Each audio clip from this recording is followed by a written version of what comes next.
Ito, search mo muna to para maniwala ka. Tapos picturean mo yung mukha ko saka yung plate number.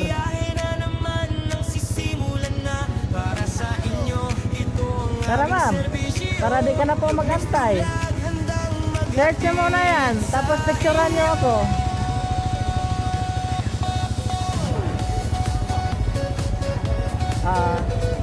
Sige. Kaya ma'am, hatid kita. Huwag po kayo mahiya ma'am, kasi service yung bayan po ito.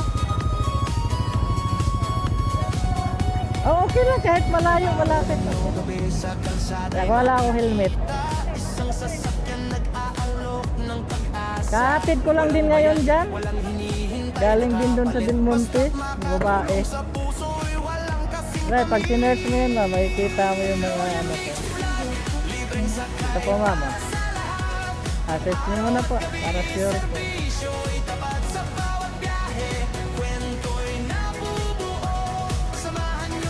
Logimix TV. Yung profile ko, yan po yung nasa sticker. Nakita nyo na ba? Lock lang natin mga baka makikita. Kailangan ganun talaga pag may nangalok mo para opo. Bina-vlog ko pa yung libre para may maniwala. Kasi pag salita lang, wala din sila maniniwala. Kaya bina-vlog ko. Hawak lang po. Bakit kayo nagkaubusan ng ano dito? Tricycle? Bakit kayo nagkaubusan? Tricycle? Yung mga hinatid ko ngayon lang din, dalawa, galing ako doon eh. Tapos pahatid na ano, kasi wala rin silang masakta. Dalawang babae. Sabi kuya, thank you. Naumpisahan ko na kasi ito ma'am nung hindi pa mahal ang gas. Kaya parang napamahal na kasi ako sa ginagawa ko. Kasi yung advocacy ko ma'am, before and after. Bago ako pumasok sa umaga sa trabaho, naglibing sakay ako kasi 9 AM pa yung pasok ko. Dito lang dito ako papasok ma'am. Yan. Sabay. Yung police station na may barangay. Sige po. Kaya dapat ganun na pag may nangaalok, search mo muna, tapos picturean mo yung ano. Yan ang inaano ko talaga kasi yung iba, siyempre natatakot kasi mahirap na yung panahon ngayon, di ba? Kaya na maging tayo, awareness tayo.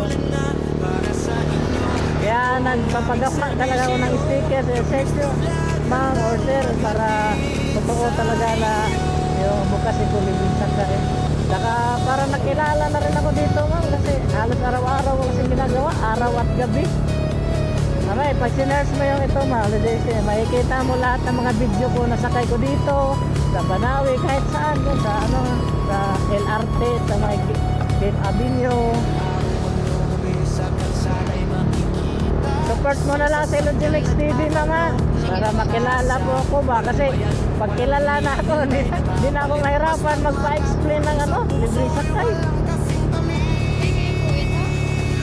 Opo po yan. Diyan po hinatid ko yan, galing ng tip yan, si ma'am, dyan sa yan, college dyan. Dito ma'am no? Kaya salamat lang sa pagtitiwala mama. Akala ko di ka magtiwala sa akin no? Kaya mahirap talaga saan ko? Dito sa Sure ka man? Yung bahay mo mismo ma'am, para di ka na maglakad. Dito ba? Maraming salamat naman. Hindi lang ito tungkol sa paghatid, kundi sa pag-abot ng tulong sa pusong may malasakit. Okay na po, please ba naman tayo? Thank you po, God bless po. God bless po man.